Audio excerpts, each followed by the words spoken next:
اگر کیمرے اور ای میل کو ملا دیا جائے ہاں تو آپ دجال کی گرفت میں ہیں. بالکل اگر تو آپ قرآن سیکھنا چاہتے ہیں موبائل سے صحیح، تو یہ جھوٹ ہے، یہ نہیں ہو سکتا. بھائی کامیابی کے لیے 24 گھنٹے لگاتے ہیں، بالکل کامیابی کے لیے بے شک لگاتے بے ہیں. شک. تو جو اصل کامیابی ہے اس کے لیے 5 منٹ بھی نہیں ہے. جب میں نے قرآن کی تحقیق شروع کی، اس کو پڑھنا شروع کیا، تو میں جہاں جاتا تھا نا، جو پہلے مجھے پرفیوم دیتے تھے، جو مجھے شرٹ دیتے تھے، جو مجھے شوز گفٹ کرتے تھے، وہ مجھے قرآن کے نسخے گفٹ کرنے لگ گئے. اللہ اکبر. افتخار بھائی یہ بتائیے گا کہ یہ میں نے کافی دفعہ مختلف علماء سے بھی پوچھا، وہ تو اپنے حساب سے جواب دیتے ہیں. ایک عام انسان، ظاہر ہے آپ ماشاءاللہ بڑا دین کا فہم رکھتے ہیں، اللہ نے آپ کو بڑی حکمت سے نوازا ہے، اور یہ ظاہر ہے پہلے دن ہی نہیں ہوا، آپ نے اس پہ بڑی محنت کی، آہستہ آہستہ آہستہ آہستہ آہستہ آہستہ اللہ تعالیٰ نے اس مقام پہ پہنچایا کہ اس وقت ماشاءاللہ آپ ایک اچھی دین کی فہم رکھتے ہیں. ایک عام ہمارا نوجوان، میں ہمیشہ نوجوانوں کی بات کرتا ہوں کیونکہ دیکھیں یہ ملک ہے ہی اس وقت نوجوانوں کا نا، 65% الحمدللہ نوجوان ہے ہمارے پاس. سر وہ اگر کچھ سیکھنا چاہے، کیونکہ اگر ہم علماء کی بات کریں نا تو ہم نے تو فرقوں میں بانٹ دیا اس پورے کے پورے قوم کو، سب سے زیادہ نقصان. ہاں یہ بن جاؤ، یہ بن جاؤ، اس طرح نہیں پڑھنا، ایسے نہیں پڑھنا، یہ گمراہ ہو جاؤ گے، یہ ہو جاؤ گے. مطلب ہم نے کوئی ٹریک نہیں دیا.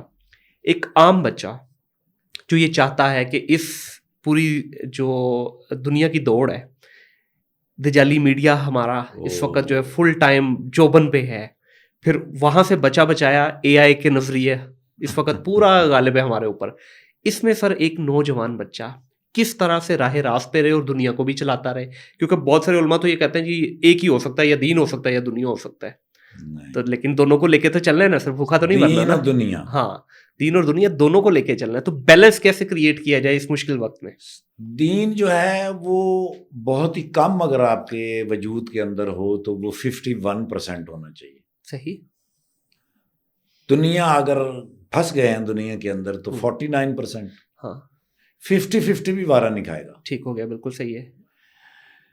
جہاں بھی ذکر ہوگا نا جی تو وہ دین اور دنیا کی بھلائی کی بات ہو رہی ہوتی ہے. پہلے آئے گا دین، پھر آئے گی دنیا. صحیح. اب ہمیں دجال کی نشانیاں دیکھنی ہوں گی. دجال کی 2 نشانیاں ہیں، ایک تو اس کی ایک آنکھ ہے جو بزرگ بتاتے ہوئے آئے جی، اور دوسری وہ کروڑوں میل کا فاصلہ سیکنڈوں میں طے کرتا ہے. صحیح. اگر کیمرے اور ای میل کو ملا دیا جائے ہاں تو آپ دجال کی گرفت میں ہیں. بالکل. اگر آپ قرآن کے ساتھ اپنے آپ کو ملا لیں گے، جو میرے حضور نے آخری خطبے میں کہا کہ میں آپ کے پاس قرآن چھوڑے جا رہا ہوں، اللہ کی رسی کو مضبوطی سے تھامے رکھنا اور پھر تم گمراہ نہیں ہوگے. یہ تو کوئی بھی جس کو ہلکا سا بھی علم ہو، عقل ہو، اس کے اندر ذی شعور ہو تو اس کو پتہ چل رہا ہے جی کہ بھئی موبائل جو سسٹم ہے، ڈیجیٹل جو سسٹم ہے جس پہ اس وقت ہم موجود ہیں، جی اس سے 2 فوائد حاصل کیے جاتے ہیں. جی. یا اس کو آپ نیگیٹو استعمال کر لیں یا آپ اس کو پازیٹو خیر کے لیے کر لیں. بالکل. جتنی دنیا کے اندر ایجادات قیامت سے پہلے پہلے ہوتی جا رہی ہیں وہ نیگیٹو نہیں ہے. صحیح. اور وہ پازیٹو بھی نہیں ہے. اس کا مطلب ہے کہ دونوں ماڈل آپ کے سامنے آ گئے. اس کا یوز پہ آپ کیسے کر رہے ہیں، یوز آپ کیسے کر رہے ہیں. اگر تو آپ قرآن سیکھنا چاہتے ہیں موبائل سے، صحیح، تو یہ جھوٹ ہے، یہ نہیں ہو سکتا، یہ آپ کو گمراہ کرے. تو سر اس میں جو اوتھینٹک اپلیکیشنز ہیں آپ اس کو بھی نہیں مانتے؟ بالکل ایبسلیوٹلی میں اس کو مانتا ہوں، لیکن سمجھنے کے لیے آپ کے پاس کیا ہے؟ سمجھنے کے لیے آپ کے پاس ہے تفسیر اور ترجمہ. جی ٹھیک ہے. ٹھیک ہے جی. اب وہ آپ سن رہے ہیں، سماعت اور آپ کا ویژول، یہ دونوں کی فریکوینسی جب تک میچ نہیں ہوگی آپ کو کوئی بات سمجھ آ نہیں سکتی. لیکن یہی تو میں کہہ رہا ہوں، دونوں بھی اویلیبل ہے نا اپلیکیشن پہ، آپ سن بھی رہے ہو اور دیکھ بھی رہے، پڑھ بھی رہے ہو ساتھ ساتھ. اوکے ہو گیا، ویل ڈن. یہ سب سے باریک لائن ہے جو آپ نے بولی، آج تک کبھی کسی نے یہ لائن نہیں بولی بھی. سب کچھ ہے تو اس میں ہی. موبائل کی ہاتھ کے اندر فیوز و برکات اور قرآن کریم کی اپنے آپ کے ہاتھ کے اندر فیوز و برکات زمین آسمان کا فرق ہوگا. سر اس میں تو کوئی ڈاؤٹ نہیں، کوئی شک ہی نہیں ہو. ٹھیک ہے جی. آپ ایک ایسے روم کے اندر موجود ہیں جہاں پر قرآن پڑھا ہے، نماز پڑھنے کی جگہ ہے، پاک صاف جگہ ہے، آپ کے سامنے قرآن رکھا ہوا ہے، اور آپ اگر اپنے اوپر مہربانی کرنا چاہتے ہیں تو آپ بہت ساری کتابیں دنیا میں موجود ہیں، لیکن ڈاکٹر اسرار احمد صاحب کو اللہ جنت الفرد، میرے خیال سے وہ جنت کے بہت ہی اعلیٰ مقام میں ہوں گے انشاءاللہ. جتنی انہوں نے اس 100 سال کے اندر اگر کسی شخص نے قرآن کی خدمت کی ہے تو وہ ڈاکٹر اسرار احمد صاحب. بالکل ایسی. وہ جاتے جاتے ایک آسان قرآن چھوڑ کے گئے ہیں، اس کو آپ اگر بڑی محبت کے ساتھ پڑھ لیں، آپ وہ ایک لے لیں نسخہ. اور مولانا مودودی صاحب کا جو میں نے بہت سارا شروع میں پڑھتا تھا تو اس کی بھی بڑی آسانی سے سمجھ آتی تھی. ترجمے اور بھی بہت ہیں، آپ کو موبائل پہ بھی مل جائیں گے، لیکن آپ اس کو تحقیق کرنے کے تحقیق کے بغیر اپنے اوپر لاگو نہ کریں. ٹھیک ہے. کہی ہوئی بات، سنی ہوئی بات، تحقیق کی ہوئی بات میں زمین آسمان کا فرق. سر لیکن یہ تو تب آئے گا نا جب وژڈم اللہ تعالیٰ عطا کر دے گا. شروع میں تو دیکھیں آپ کو بیسک چیزیں نہیں نا پتا. ابھی تو میں تو یہ بات ہی نوجوانوں کے لیے کر رہا ہوں کہ وہ تو بھی آ رہے ہیں اس ٹریک کے اوپر. آج کا افتخار ٹھاکر یہ بات اس لیے کر رہا ہے کیونکہ ان کے پاس ایک وژڈم آ گیا ہے. کتنا عرصہ آپ نے لگایا اس چیز کے اندر. ایک نوجوان بچہ جو ابھی اپنی انگلش، کیمسٹری، میتھ، فزکس کی ٹینشنوں میں پڑا ہوا ہے، ساتھ اس کو اے آئی کی ٹینشنیں ہیں، اچھا پھر اس کو سوسائٹی کا پریشر بھی، پتہ ڈالر بھی کما کے لے آ. تو وہاں پہ اگر وہ کوئی راستے میں آنا چاہتا ہے یا کوئی سیکھنا چاہتا ہے تو اس کو تو سر آہستہ آہستہ چلنا ہے. اگر ہم اس کو یہ کہہ دیں گے بھائی تم نے صرف کتاب والے ہی قرآن کو پڑھنا ہے تو ہم نے اس کے لیے سر مشکل نہیں تھوڑی سی کھڑی کر دی کیونکہ اس کے پاس تو ٹائم ہی نہیں ہے آج کے بچے کے پاس. 5 منٹ بھی نہیں دے سکتا. نہیں دیکھیں ہم اگر آسانی پیدا کریں گے کامیابی کے لیے 24 گھنٹے لگاتے ہیں. بالکل کامیابی کے لیے لگاتے ہیں. بے شک. تو جو اصل کامیابی ہے اس کے لیے 5 منٹ بھی نہیں ہے. یہی تو پرابلم ہے. دیکھیں اسی کو تو کہہ رہے ہیں دجالی میڈیا کہ ان کا اس وقت ہمارے اوپر حاوی ہیں وہ لوگ. بالکل ٹھیک ہے، لیکن اگر آپ تحقیق کرتے ہیں اس بات کی تو پھر تو اس کے لیے کوئی اتنا ٹائم تو چاہیے ہی نہیں. آپ اس سے پڑھ لیں، آپ اس سے سن لیں، آپ اس سے سیکھ لیں، آپ اس سے سمجھ لیں، لیکن آپ گھر تو کبھی جاتے ہی ہیں. بالکل بالکل. اپنے گھر کے اندر اگر کسی بندے نے ایسی جگہ نہیں بنائی ہوئی فیوز و برکات کے لیے، اللہ سے تعلق رکھنے کے لیے، تو پھر اس بات جب بھی میں نے پڑھا نا جی کہ آپ کو نماز کی فرصت نہیں، تعجب ہے. یعنی میں اس بندے کو تو آپشن ہی نہیں ہے نا سر. میں اپنی نسلوں کو بھی یہ کہہ کے جاؤں گا کہ جس بندے نے یہ بات کہی ہے نا جی اس کو روز ایک دفعہ اس کے حق میں دعا ضرور کریں کہ اتنی خوبصورت لائن ہے. اور اگر آپ کے پاس تحقیق کا ٹائم نہیں ہے، آپ اللہ اور اللہ کے رسول کے ساتھ جڑ نہیں رہے تو بھئی تعجب ہے. کامیابی کے لیے نہیں جڑ رہے. بالکل ایسے ہی ہے. بھاگ تو کامیابی کے لیے رہا ہے ہر بندہ. اور ایک اور بھی اس میں نا دوسرا اینگل یہ بھی ہے جہاں پہ ہم نے یہ کہا کہ یہ آسانی ہے، یہ فتنہ بھی ہے سر. اس وقت جتنی یہودی لوبی ہے وہ اس چیز پہ بھی کام کر رہے ہیں. اور مطلب میں نے ذاتی طور پہ تو مشاہدہ نہیں کیا لیکن کچھ ویڈیوز میرے سامنے سے گزری ہیں کہ جہاں پہ اپلیکیشنز میں رد و بدل کی گئی ہے. تو وہ وہی بات جس بندے کے پاس، ہاں بالکل، اگر آپ نے دیکھا، میں گواہ ہوں اس بات کا. ہمارے اوپر جو ہے یہود و نصارہ نے اتنی محنت کی ہے بالکل کہ وہ اپنی کمائی کا ہو سکتا ہے 70% ہمارے اوپر لگاتے ہیں. بے شک ہو سکتا ہے، کیونکہ ان کی دنیا میں آنے کا مشن ہے ہی یہ سے کہ جب میرے رب نے کہا الا الذین آمنوا لا تتخذوا اليہود والنصارى اولیاء بعضهم اولیاء بعض، یہ آیت جب آئی ان کو سمجھ آئی ہے نا جی، تو اس کے بعد تو انہوں نے اپنی زندگیاں، اپنا مال سارا کا سارا جو ہے وہ ہمارے اوپر لگا دیا کہ یہ بھٹک جائیں کسی طرح اس بات سے. تو بھائی وہ اپنا کام کریں، آپ تو اپنا کام کریں نا. بالکل ایسے ہی. آپ قرآن کے ساتھ جڑے رہیں، آپ اس کو پشت پہ نہ ڈالیں. رہنما چیز ہوتی ہے جو آپ کے فرنٹ پہ جاری ہو. آپ کہتے ہیں کہ بھئی میرے پیچھے پیچھے آئیں ذرا کیونکہ میں نے پتا کتنے جانا. تو ہمارا جب رہنما ہے ہی قرآن تو قرآن کو آگے رکھ لیں.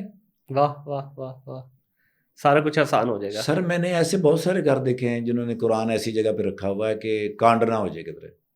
ہاں اچھا، یہ بالکل پرانے وقتوں میں تو بڑا اس چیز کا اہتمام کیا جاتا تھا کہ کسی بیک نہ آپ کی چلی جائے. ایون نماز کے دوران یا باقی اور جتنی بھی مقدس کتابیں ہیں ان کے لیے بھی، ایون حدیث وغیرہ کی کتابوں کو بھی بڑا اہتمام کیا جاتا. یار تو پھر وہ لفظ کیوں کہتے ہیں کہ یار میرا کوئی کچھ نہیں بگاڑ سکتا کیونکہ میرے کانڈ تے میرے پرا کھلوتے ہیں، میرے کانڈ تے میرا پیو کھلوتا ہے. یہ تو ان کو سمجھ آنی چاہیے نا. اچھا سر، موٹیویشن کے لیے ذرا یہ بتائیے گا کب آپ اس طرف آئے، دین کی طرف کب لگے اور اس کو کب ایک چاہت سے سیکھنا شروع کیا؟ ویسے تو انسان بچپن سے ہی سیکھتا ہے ایز اے مسلم. اللہ تعالیٰ کا شکر ہے ہم پہ کہ ہم مسلمان گھرانے میں پیدا ہوئے. میری ماں تھی سب سے پہلے، ٹھیک ہے، قرآن پڑھاتی تھی، بڑی میں نے مار کھائی. میں نے زندگی میں اتنی مار کبھی نہیں کھائی جتنی میں نے اپنی ماں. میرے گھر کے سارے جوتے جو اس دور میں تھے نا جی وہ سارے مجھ پہ ہی ٹوٹے. کوئی ہڈی پسلی بھی ٹوٹی؟ ایڈا پکا ہے ایسا. اچھا. شروع تو یہاں جی کیونکہ شروع تو مزدور پارٹی سے. ٹھیک ہے. ماں نے مجھے بہت مارا قرآن کے لیے. قرآن کے لیے بڑا مارا. پھر اس کے بعد میں حافظ عثمان صاحب اللہ پاک جنت الفردوس عطا فرمائے مرکزی جامع مسجد میاں چنو کے وہ بزرگ تھے. وہ میری ماں تو بھی اگے نکل گئے. اچھا. وہ میرے اتنا سوٹیاں پھنسا دیتے اور اور ایسے دباتے اور ایک ہاتھ سے وہ دباتے دوسرے ہاتھ سے وہ چپیڑے مارتے. جہاں سے بھولا ہوں نا پھر وہیں سے شروع کرنا ہے یعنی شروع سے. اب راستہ تو نظر آتا تھا کہ حقیقت صحیح روشنی والا راستہ یہی ہے. پھر جواد وسیم صاحب میری زندگی میں آئے. ٹھیک ہے. جواد وسیم صاحب نے مجھے جوڑا مولانا طارق جمیل صاحب کے ساتھ. جواد وسیم صاحب جو آپ کے اسٹیج جی سر کے ساتھی ہیں. بالکل. عرفان ہاشمی صاحب, سہیل احمد صاحب, انور علی صاحب, کوڈو صاحب, منظر امین صاحب, انہوں نے مجھے جوڑا مولانا طارق جمیل صاحب کے ساتھ. ٹھیک ہے. مولانا طارق جمیل صاحب سے میرا واسطہ جا پڑا مولانا جمشید صاحب سے. بالکل ٹھیک. جو امیر تھے رائے ونڈ کے, جو بالکل, امیر تھے. بالکل. پھر ان کے بیٹے مولانا خورشید صاحب. پھر ڈاکٹر اسرار احمد صاحب کو میں فین ہوا. ٹھیک ہے. ان کو میں نے پڑھا. مولانا سعد صاحب کو بھی میں نے سنا, انڈیا کے جو امیر ہیں. پھر ان بزرگوں کی تلاش مجھے ہونے لگی. صحیح. پھر وہ لنک سے لنک ملتا رہا. پھر مجھے لگا کہ بھئی بجائے کہ میں بھاگ بھاگ کے ان لوگوں کے پاس جا رہا ہوں, یہ سارے کے سارے جو ہیں وہ تو کہتے ہیں قرآن چراغ ہے, روشنی ہے, نور ہے. پھر میں نے قرآن کی تحقیق شروع کی. پھر مجھے دیکھ اللہ کا نظام ہے کہ جب میں نے قرآن کی تحقیق شروع کی, اس کو پڑھنا شروع کیا, تو میں جہاں جاتا تھا نا, جو پہلے مجھے پرفیوم دیتے تھے, جو مجھے شرٹ دیتے تھے, جو مجھے شوز گفٹ کرتے تھے, وہ مجھے قرآن کے نسخے گفٹ کرنے لگ گئے. اللہ اکبر. وہ ساری چیزیں جب اکٹھی ہوتی گئی نا جی, تو پھر میں ہر ایک چیز کو الگ الگ وقت میں رکھ کے پڑھتا تھا کہ بھی یہ کیا کہتا ہے, یہ کیا کہتا ہے, یہ کیا کہتا ہے. پھر ان ساری چیزوں میں جو مجھے لگتا تھا کہ ایک پوائنٹ کے اوپر ہیں, تو اس کو میں اپنا لیتا. ٹھیک ہے. اس کو میں سمجھ لیتا, اس کو میں پڑھ لیتا. مطلب آسانی اگر میں کروں یہاں پہ, تو آپ نے مختلف مکتبہ فقہ کے ساتھ کنیکٹ سارے پڑھے سر, اور پھر آپ کو اللہ نے وژڈم دیا, اور پھر آپ نے ڈیسائیڈ کیا کہ ہاں یار یہ چیز مجھے بہتر لگ رہی ہے اپنے اس کے حساب سے. ہاں, کسی کے ساتھ نہ ناراضگی کا اظہار کیا, نہ اس کو برا جانا. بالکل ٹھیک ہے. وہ بھی میرے اللہ کی بات کر رہا ہے, وہ بھی میرے ہی اللہ کی بات کر رہا ہے. انداز اس کا, انداز اس کا, انداز اس کا, تحقیق اپنی اپنی ہے. لیکن ان میں سے جو پازیٹیو چیزیں تھیں سب کی سب, وہ میں نے ایک طرف کر لی. بالکل صحیح. اور اس کے اوپر زندگی گزارنا شروع کی. اور زیادہ ہے بھی پازیٹیو ہی ہے, یہ چند ایک چیزیں ہیں جس کے اوپر اختلافی مسئلے ہیں. 1% شاید نیگیٹیوٹی ہے. لیکن یہ تو ہے نا, وہ سو کالڈ جنہوں نے اپنی صرف ریلیں چمکانی ہے یا ویورز بڑھانے, انہوں نے اس کو زیادہ خراب کیا ہے. اصل اگر دیکھا جائے تو بڑا چھوٹی سی 1% ہے جس کے اوپر آپ کا اجتماعی اختلاف ہے, ادروائز تو ساری چیزیں کامن ہے اور اس میں مسئلہ کوئی بھی نہیں ہے. انہوں نے دوسروں کے اوپر نہیں ظلم کیا, ہاں اپنے آپ پہ, اپنے آپ پر ظلم. تو لیکن سر وہ اتنے لوگوں کو جو گمراہ کیے, اس کے تو ذمہ داری پھر انہیں پہ آتی ہے نا. انہیں پہ آئے گی سر. ہاں بالکل. وہ جو بھی گمراہی والا کام کریں گے, جو اس کا ذمہ دار ہے وہ شخص. یقین کریں آپ مجھ سے زیادہ نوجوانوں سے ملاقات کرتے ہیں, آپ دیکھیں اس وقت نوجوان آپ کا بھٹکا ہوا ہے, اس بیچارے کو سمجھ ہی نہیں ہے کہ میں کس کو سیکھوں. جس کی طرف جاتا ہے 4 دن بعد اس کے خلاف کوئی بات آ جاتی ہے, وہ دوسری طرف جاتا ہے, ادھر وہ کہتا ہے نہیں جی وہ ٹھیک ہے, وہ خراب ہے. ٹھیک ہے, آپ نے اپنے جو مسئلے کا اس کو فالو کریں, بٹ دوسرے کو تو غلط نہ کہیں. اب یہ جو ہم مناظرے کے نام پہ جو ہو رہا ہے, وہ سب سے بڑا ظلم. پہلے تو چلے وہ ہوتا تھا بند کمروں میں, اب وہ کیمروں کے آگے ہو رہا ہے. اب وہ کوئی بھی چلے, مسلمان تو چھوڑ دیں, خیر بھائی اگر کوئی نان مسلم بھی دیکھ لے گا نا, وہ زندگی میں کبھی نہیں کہے گا کہ میں نے اس طرف آنا ہے. تو یہ غلط چیزیں تو ہو رہی ہے, اس کو روکنا ضروری ہے میرا خیال میں گورنمنٹ لیول پہ. وہ اپنی محنت کریں, ہم اپنی محنت کریں. ہاں بالکل, یہ بھی ہمیں اس پہ محنت کرنی چاہیے. بالکل ٹھیک ہے.